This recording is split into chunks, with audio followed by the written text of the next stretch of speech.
came, he came only for the spirit and the body.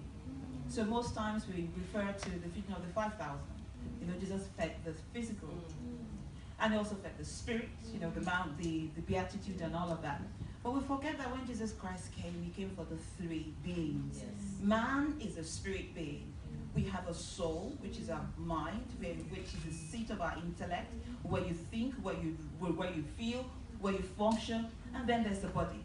Unfortunately, the church at the moment, and I'm grateful to God for one of the things that God has enabled my organization to do in UK and also in Nigeria in the last few years, to pushing the boundaries in the church. That listen, our minds are quite important. So we've majored so much on our spirit. So you would pray, you would cast out the demons, you do all of that.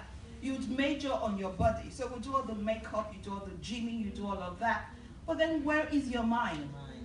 So the error or the wrong perception is that when an issue like mental illness comes up, we can't grasp it.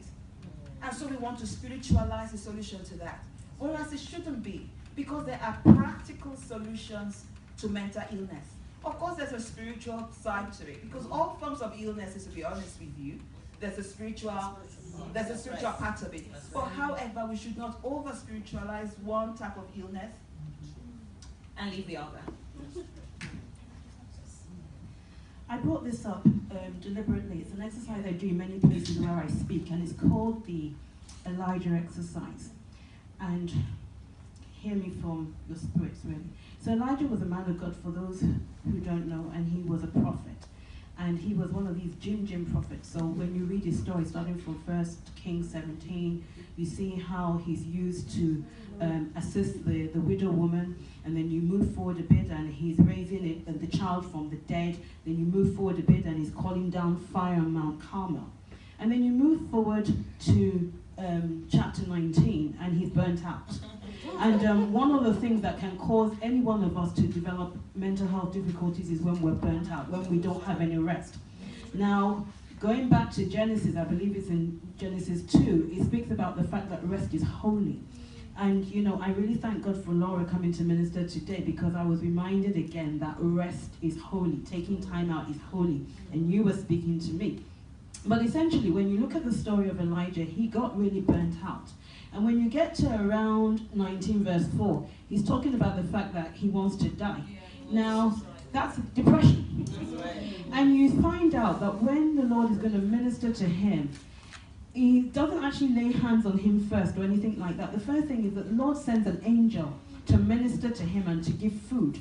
So you find out several occasions the angel comes and tells him to take food and to build up his physical strength.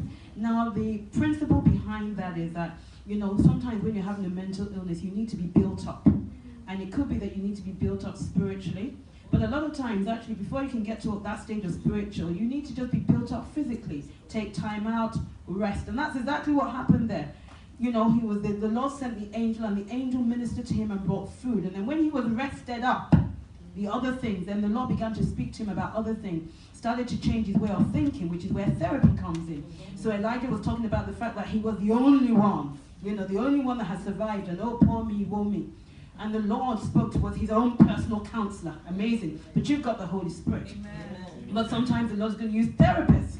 And the Lord began to rearrange his thinking, to let him know that, no, you're not the only one. There are other people there.